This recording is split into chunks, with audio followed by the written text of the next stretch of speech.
So हामीहरू चाहिने अब के गर्न लाग्यो भनेपछि होइन क्लास 11 को experiment number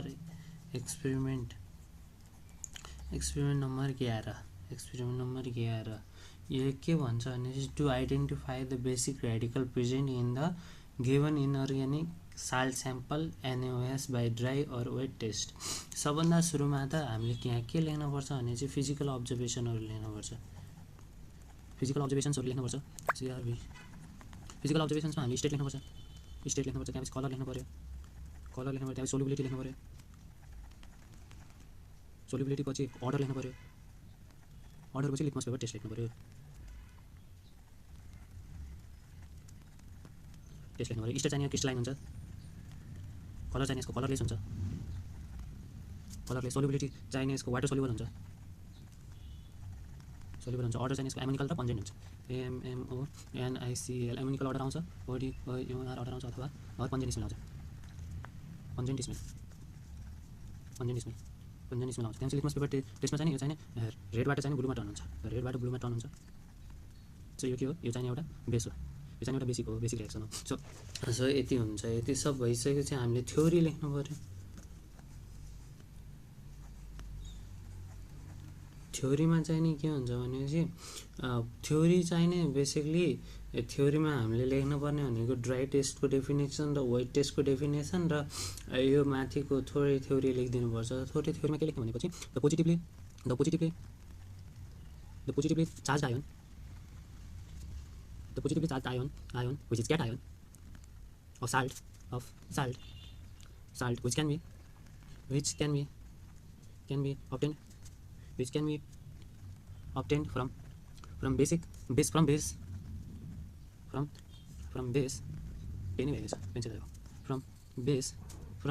is called basic radical। सबभन्दा सुरुमा थ्योरीमा हामीले बेसिक रेडिकलको किनभने यो बेसिक हो, त्यसैले बेसिक रेडिकलको हामीले डेफिनेसन लेख्यौँ। त्यसपछि अब हामी ड्राई टेस्टको डेफिनेसन लेख्छौँ। ड्राई यो थ्योरीमै पर्छ है। ड्राई टेस्टको डेफिनेसनमा ड्राई टेस्ट के भनेको चाहिँ dry test is the test performed on dry salt without dissolving it in water। performed on dry salt without dissolving it in water। ए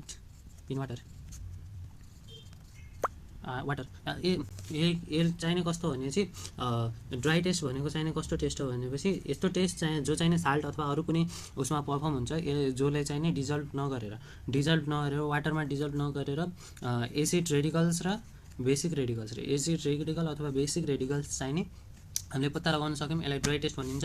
अनि बेसिक रेडिकल भनेको चाहिने के हो भनेपछि बेसिक रेडिकल भनेको चाहिने यस्तो पोजिटिभ चार्ज क्याटायन हुन् होइन, साल्टको यस्तो पोजिटिभ चार्ज क्याटायन्सहरू हुन् जो चाहिने बेसबाट अब्टेन हुन सक्छन्, त्यो चाहिने बेसिक रेडिकल भयो। ड्राई टेस्ट भनेको चाहिने यस्तो टेस्ट होइन जो चाहिने ड्राई साल्टमा पर्फर्म हुन्छ, पानी युज नगरेर, H2O युज नगरेर। यसले चाहिँ के आइडेन्टिफाई गर्छ भनेपछि एसिड रेडिकल र बेस रेडिकल्सहरू आइडेन्टिफाई गर्छ। त्यहाँ चाहिँ अर्को चाहिने वेट टेस्ट हुन्छ। वेट टेस्ट भनेको नि त्यही हो। Wet test is the test perform on salt solution to confirm acid or base. यो चाहिँ एउटा साल्ट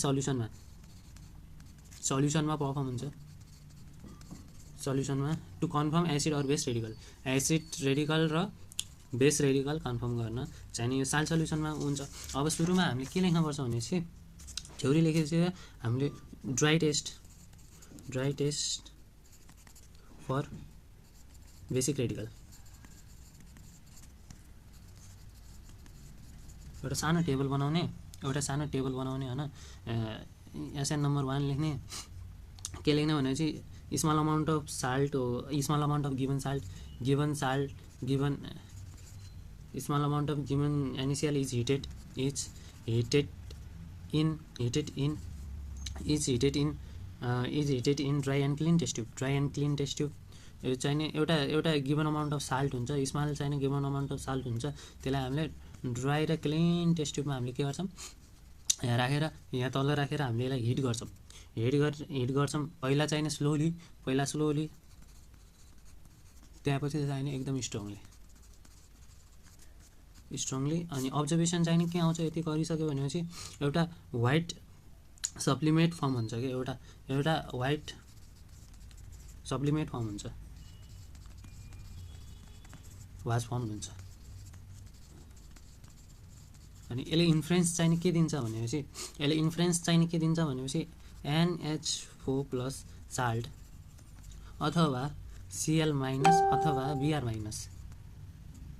माइनस अफ Hg छ भनेर यसले इन्फ्लुएन्स चाहिँ नि दिन्छ।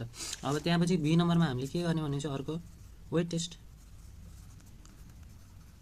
टेस्ट हुन्छ for basic radical. Wet test for basic radical भनेपछि एनआइओनको लागि अब एनआइओनको लागि हामीले के गर्नुपर्छ भने चाहिँ small amount of salt solution लिने, small amount of salt, dry salt नै साल्ट सल्युसन लिक्विड फर्ममा हुन्छ, साल्ट सल्युसन लिने। साल्ट सल्युसन लिएर चाहिँ नि एउटा टेस्ट ट्युबमा लिएर चाहिँ त्यसलाई हिट गर्ने। साल्ट सल्युसन एउटा टेस्ट ट्युबमा लिने, एउटा टेस्ट ट्युबमा यसरी लिने साल्ट सल्युसन। अनि यहाँ साल्ट सल्युसन आइसकेपछि साल्ट सल्युसन लिइसकेपछि यसलाई हिट गर्ने। हिट गरिसकेपछि चाहिँ नि यसले अब्जर्भेसन के दिन्छ भनेपछि स्मेल यसले फर्स्ट आई नम्बरमा अब्जर्भेसन के दिन्छ भनेपछि स्मेल चाहिँ नि एमोनिकल आउँछ अथवा पन्जेन्ट स्मेल आउँछ,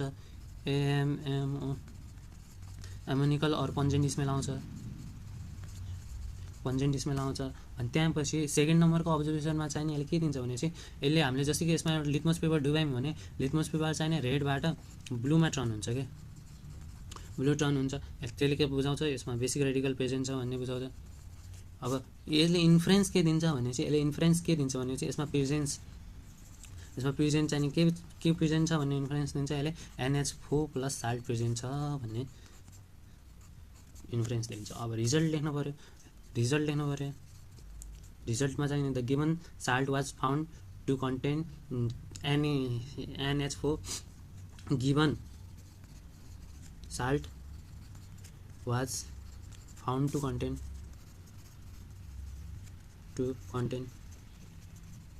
NH4 plus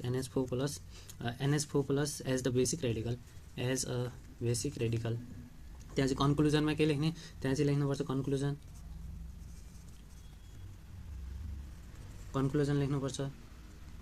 कन्क्लुजनमा के लेख्ने हामीले ड्राई टेस्ट र वेट टेस्टबाट हामीले के पत्ता लगायौँ भनेपछि रेडिकल चाहिने प्रेजेन्ट थियो भने बाई ड्राई टेस्टलाई मैले DT लेखेँ अनि एन्ड वेट टेस्ट WT लेखेँ। के पत्ता लगायौँ भनेपछि बेसिक रेडिकल चाहिने प्रेजेन्ट थियो गिभन साल्टमा। अब प्रिकसन लेख्नु पऱ्यो। प्रिकसन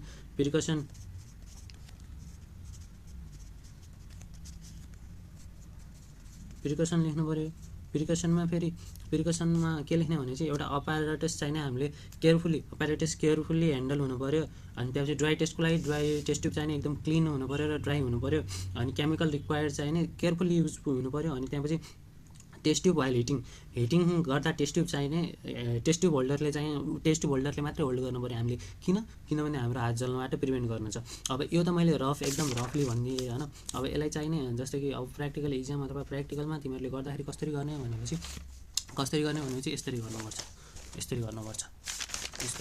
यहाँ यस्तो लेख्ने, यहाँ माथि ट्याक्क लेख्ने, टपिक लेख्ने, यहाँ page number, experiment number, date लेख्ने, त्यसपछि डेट लेख्ने, त्यसपछि यहाँ आएर आइडी ट्याक्क टपिक लेखेपछि एपारेटस रिक्वायर्ड लेख्ने, एपारेटस रिक्वायर्ड लेख्ने, यसमा फिजिकल अब्जर्भेसनहरू लेख्ने, state, colour, solubility, odour, litmus paper test, त्यसपछि थ्योरी लेख्ने, what is basic radical explain हान्ने, त्यसपछि ड्राई टेस्ट एक्सप्लेन हान्ने, त्यसपछि वेट टेस्ट एक्सप्लेन हान्ने, त्यसपछि ए नम्बर भनेर basic radical dry test for basic radical भन्ने, अनि त्यसपछि बी नम्बर भनेर wet test for basic radical हान्ने। त्यसपछि यसमा फिगर चाहिने हुन्न त्यसपछि अनि ड्राई टेस्ट फर बेसिक रेडिकलमा चाहिँ त्यही लेख्ने small amount of given salt was heated in a dry and clean test tube first slowly then strongly. पहिला बिस्तारै त्यसपछि बेसुमारी एउटा क्लिन र ड्राई टेस्ट ट्युबमा चाहिँ small amount of salt hit गरिएको थियो। यसले अब्जर्भेसन के दियो भनेपछि एउटा व्हाइट सप्लिमेट फर्म भयो, जसले इन्फ्लुएन्स के दिन्छ भनेपछि NH प्लस साल्ट अथवा Cl माइनस अथवा NH प्लस साल्ट अथवा Cl माइनस र Br माइनस अफ Hg चाहिने यसले इन्फ्लुएन्स दिन्छ। अनि वेट टेस्ट फर बेसिक रेडिकल्समा जाने जो चाहिने एनायोन जुन यसमा के लेख्ने भने चाहिँ small amount of salt solution was heated in a test tube with NaOH solution. एउटा टेस्ट ट्युबमा चाहिने small amount of salt solution चाहिने NaOH सल्युसनसित हिट गरिएको थियो। यसले दुईवटा अब्जर्भेसन दिन्छ। एउटा अब्जर्भेसन के दिन्छ भनेपछि अमोनिकल अथवा प्लन्जेन्ट स्मेल दिन्छ अथवा अर्डर दिन्छ अनि मोइस्ट लिटमस पेपरले रेडबाट ब्लू टर्न गर्छ, जसले चाहिँ नि यो बेसिक हो भन्ने बुझाउँछ। यसले इन्फ्लुएन्स के दिन्छ भने प्रेजेन्स अफ NH4 साल्ट दिन्छ, प्रेजेन्स अफ NH4 साल्ट दिन्छ। रियाक्सन यसमा इन्भल्भ चाहिँ नि के हुन्छ भनेपछि NH4Cl प्लस NaOH दुईटालाई हिट गऱ्यो भने चाहिँ हामीले के पाउँछौँ भनेपछि NaCl plus NH3 plus H2O पाउँछौँ हामीले। Result the given salt was found to content NH4 as basic radical लेखिदिने। अनि त्यहाँपछि कन्क्लुजन लेख्ने, ड्राई टेस्ट र वेट टेस्टबाट हामीले के पत्ता लगायौँ भनेपछि बेसिक रेडिकल चाहिँ नि प्रेजेन्ट थियो गिभन साल्टमा भनेर। अनि प्रिकसन लेखिदिने, एपारेटस राम्रोसित ह्यान्डल गर्नुपर्छ, ड्राई टेस्टको लागि टेस्ट ट्युब क्लिन र अनि एकदम सफा हुनुपर्छ, सफा र एकदम ड्राई हुनुपर्छ। अनि त्यहाँपछि रिक्वायर्ड एपारेटसहरू एकदम राम्ररी युज गर्नुपर्छ। अनि त्यहाँपछि टेस्ट ट्युबलाई चाहिँ नि हिट गर्दा चाहिँ नि एकदम केयरफुल्ली टेस्ट ट्युब होल्डरले नै हामीले अड्डाउनुपर्छ, नत्र भने हाम्रो हात जल्न सक्छ भनेर लेखिदिने। बस।